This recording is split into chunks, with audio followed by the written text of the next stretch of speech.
अरे भाई साहब, आप इतने दिनों बाद कहाँ चले गए थे?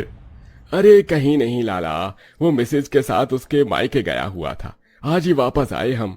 तुम जल्दी से हमारा वाला मीठा पान लगा दो। इतनी जगह से पान खाया है, लेकिन तलब तो तुम्हारे पान खाने से ही जाती है।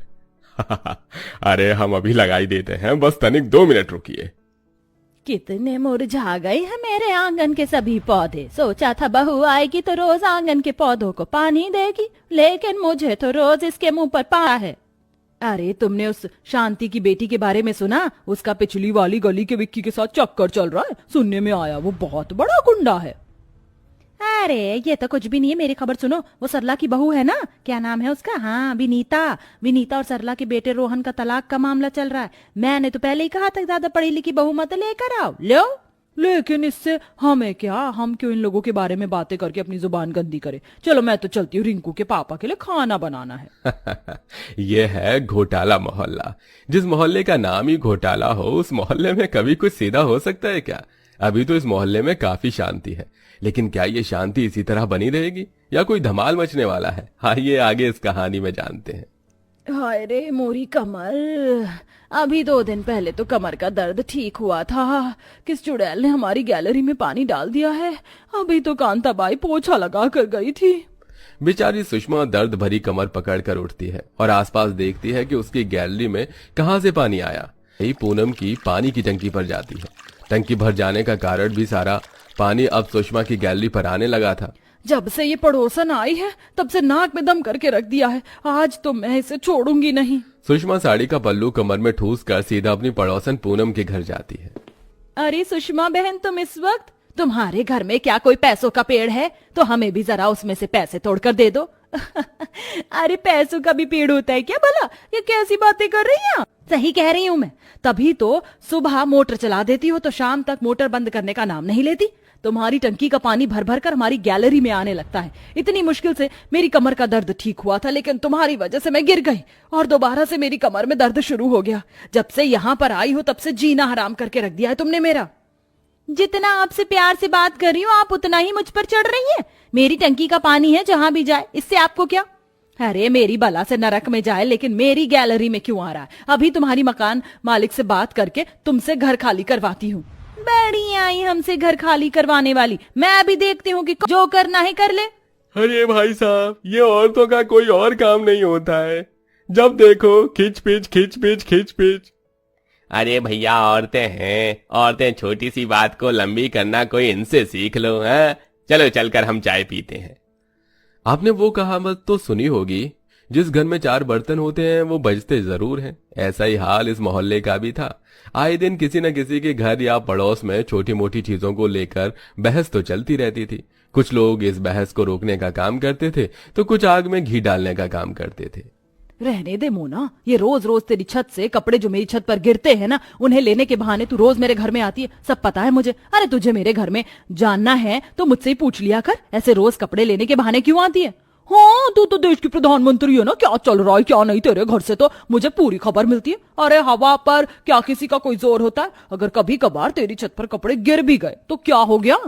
तेरा कभी कभार का नहीं है, रोज का ड्रामा बन गया है ये। वैसे सही कह रही हो तुम शशि बहन, पहले इसके कपड़े हमारी छत पर गिरते थे और अब को तो तू बड़ी देवी है। बताऊं तेरे बारे में, इसकी क्या क्या बुराइयां करती है मेरे घर में आकर। अब वो लगता है मैं चूल्हे पर दूध रख कर भूल गई। मैं अभी आती हूँ। आग लगाने आई थी शर्मिला अपना नाम आते ही दुम दबाकर वहां से भाग जाती है। अरे एक सोने की चेन ही तो मांगी है, कौन सा हार मांग लिया जो तुम दिला नहीं सकते? उस कोमल के पति को देखा है, हर महीने उसका पति उसे सोने की चांदी की कोई न कोई चीज बनवा कर देता है। अरे कोमल का पति सरकारी नौकर है, वो सोना तो क्या हीरा भी लाकर दे सकता है। मेरी माँ सच कहती थी कि इस गरीब से शादी मत कर, लेकिन मेरी आंखों पर प्यार की पट्टी बंधी हुई थी। हाय मेरी किस्मत, किस आदमी के पल्ले बन गई मैं।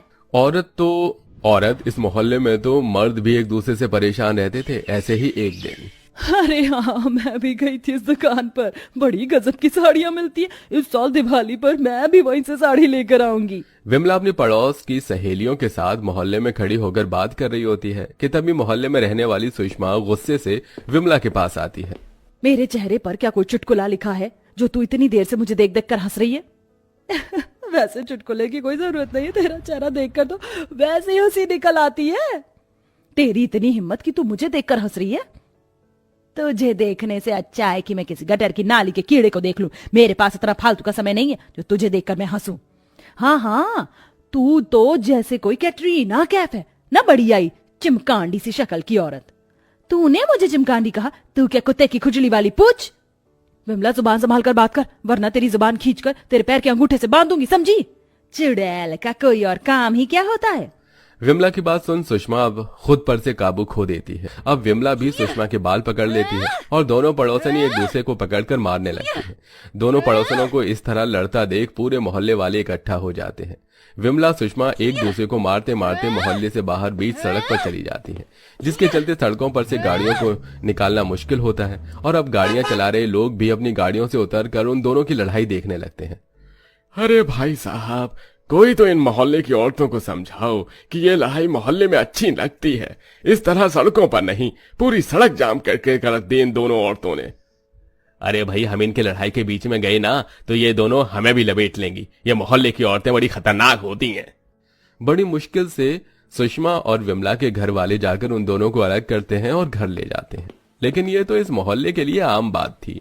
आए दिन कोई ना कोई इस मोहल्ले में कलेश होना जरूरी था, वरना जिस मोहल्ले में कलेश ना हो वो मोहल्ला ही किस बात का। ऐसे ही समय गुजरता रहता है और एक दिन मेरे पेट में बहुत दर्द हो रहा है। अपने आप को संभालो, मैं जल्दी से रिक्शा लेकर आता हूँ। अपनी पत्नी के पेट में दर्द होता देख राकेश जल्दी से बाहर जाकर रिक्शे वालों को ढूंढता है, लेकिन हड़ताल होने की वजह से कोई भी रिक्शा वाले चलने को तैयार नहीं होते। अरे क्या हुआ भाई साहब, ठीक तो है ना? अरे पूनम के पेट में बहुत तेज दर्द हो रहा है, उसे जल्द से जल्द अस्पताल ले जाना होगा। कोई भी रिक्शा वाला चलने को राजी नहीं है। अरे आप घबराइए मत, भाभी को नीचे लेकर आइए, मैं जल्दी से अपनी गाड़ी निकालता हूँ। ओम जैसे ये बात अपनी पत्नी शशि को बताता है तो शशि भी भागती हुई पूनम के पास जाती है। इनकी हालत तो बहुत ज्यादा खराब है, आप घबराइए मत भाई साहब, वो गाड़ी निकाल रहे हैं। सभी लोग मिलकर पूनम को हॉस्पिटल लेकर जाते हैं। डॉक्टर के ट्रीटमेंट के बाद पूनम को दर्द में थोड़ा सा आराम मिलता है। भाई साहब घबराने की कोई बात नहीं, कल तक हम उसे घर ले जा सकते हैं। आप तुम्हारी इतनी लड़ाई हुई है, लेकिन मुश्किल वक्त में आप लोग ही हमारे काम आए। भाई साहब, एक मोहल्ले में रहेंगे तो लड़ाई तो होगी ही ना, लेकिन इसका मतलब ये थोड़ी ना है कि एक दूसरे के मुश्किल वक्त में हम एक दूसरे का साथ ना दे। मुश्किल वक्त में सबसे पहले पड़ोसी ही काम आता है। इतनी लड़ाई होने के बावजूद भी आज एक पड़ोसी ही दूसरे पड़ोसी की मदद करता है। यही तो मोहल्ले का प्यार होता है। लड़ाइयां भले ही चाहे जितनी भी हो, लेकिन प्यार उससे कभी कम नहीं होता। हाय रे मेरी कमर, पूरी की पूरी नई साड़ी भीग गई मेरी तो। आज तो ये पड़ोसन गई मेरे हाथों से। दिन में चांद निकल सकता है, सूरज पूरब की बजाय पश्चिम